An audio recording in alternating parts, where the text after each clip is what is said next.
আমি একে একে এখন এগুলো ভেজে নিব। এক হচ্ছে বেগুন, তারপরে হচ্ছে ফুলকপি, ডিম, কাঁচামরিচ দুইটা, কাঁচামরিচ আর কেউ খায় না, শুধু আমি খাই এই জন্য। আর হচ্ছে ধনেপাতা, খুবই অল্প অল্প 4 পিস, বেগুনটা একটু বেশি, আর সব হচ্ছে 4 পিস করে। ডিমও হচ্ছে 4 পিস,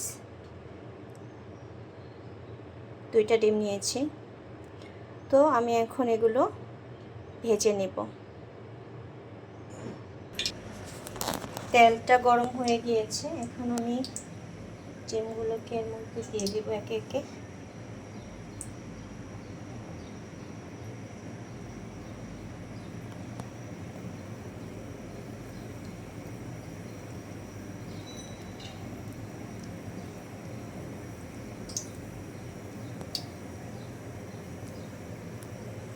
যে তেল গরম হয়ে গিয়েছে,